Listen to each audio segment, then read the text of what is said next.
Aš vis kiekvieną kartą, kai atvažiuoju į tvenkinį, vis darausi profesinis, vis daugiau pagaunu. Čia, kaip matome, yra patinas. Tiesą sakant, labai storas, pavalgęs, sveria irgi nemažai. Kaip matome, gal biškai agresyvus, bet toks jo biškelį šnypšti. Kaip matote, va, ir labai jo uodega tokia. Žaltys šiaip fainas, bet ačiū Dieve dar neapsimyžo, neapsisiavo su savo to baltu smirdančiu skyšiu. O tikiuosi jis yra nepiktybinis.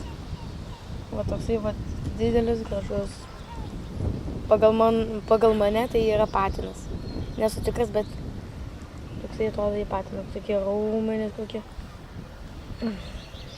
Žodžiu jo. Turbūt, jeigu pridėčiau ranką, gal ir septeltų, nes taip traukinėja.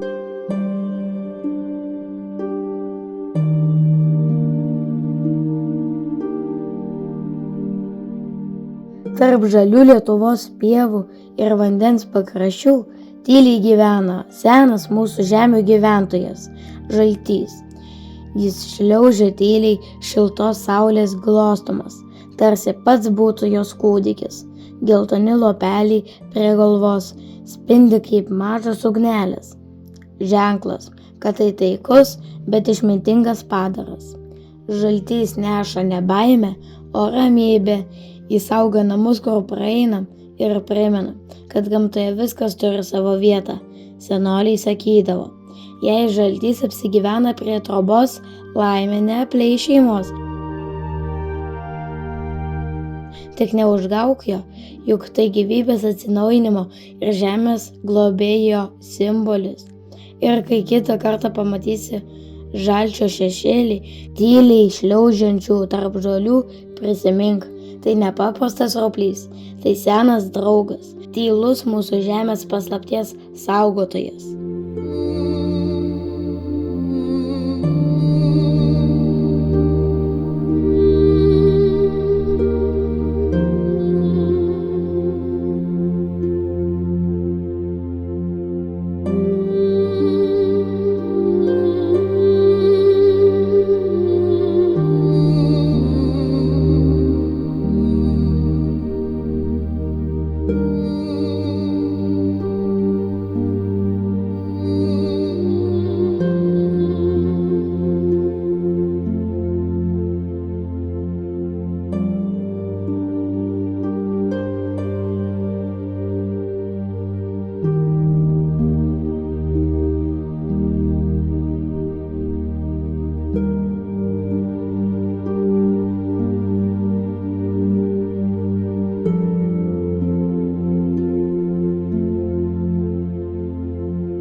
Na, mažylė, ate. Aš pla. Galiu vieną daiktą pasakyti. Aš atsimenu, kažkada turėjau tokį žaltį ir aš jums vaidinau, kad kietas, aš jį paimsiu į rankas. O tokį kažką. Sakiau, žiūrėkit, aš jį laikau rankose. Ate. Leisim ją. Turbūt teks, oi, visos rankos purvinos. Tai ką, mesim? Mesim tiesiog? Jo. Ne, gal paleidžiam, ką? Žalies padėk. Vai, tai pasiruošėm. Ate, Džonai. 1, 2.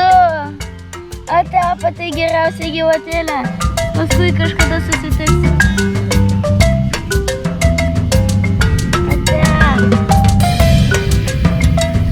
Ne, kur tu, palauk. Ne. O dabar va toksai, va, tai iš viso nebijau. Ir gana to, ne tai, kad vaikas, o toksai agresyvus, labai agresyvus ir dabar jau... Opa! Nu, davai, mažylį vos nepasakiau.